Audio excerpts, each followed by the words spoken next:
Greetings, I'm Ron Wirtz, editor of the Fed-Gazette. Minimum wage has been a hot topic this year.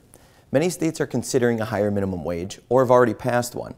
That includes Minnesota, which passed a new minimum wage of $9.50 an hour this spring.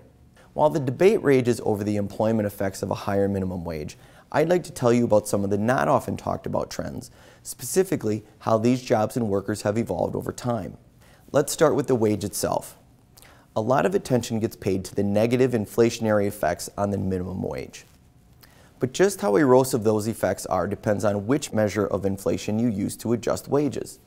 Most analyses use the Consumer Price Index, which shows the minimum wage peaking close to $11 an hour in the 1960s. But CPI is widely believed to overstate inflation.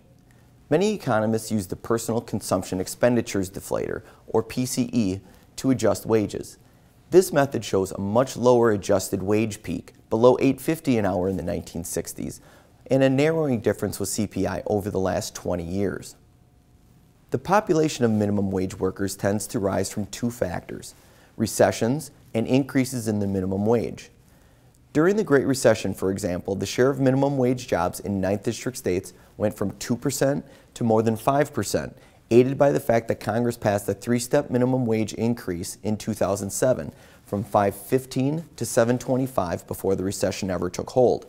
But despite these forces, the long-term trend in minimum wage workers is downward, with workers leaving minimum wage jobs for higher-paying ones and employers increasing wages above the mandated minimum. But a shift in the minimum wage, say to reflect Minnesota's recent move to $9.50, would affect roughly 1 million jobs in 9th District states alone, all other things equal.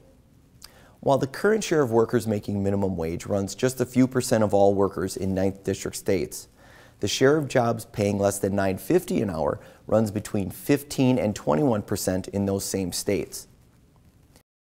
For more on this topic, as well as a great article on increased mining activity in the district, and an updated economic forecast for the remainder of the year, see the articles nearby in the July issue of the Fed-Gazette. And thanks for watching.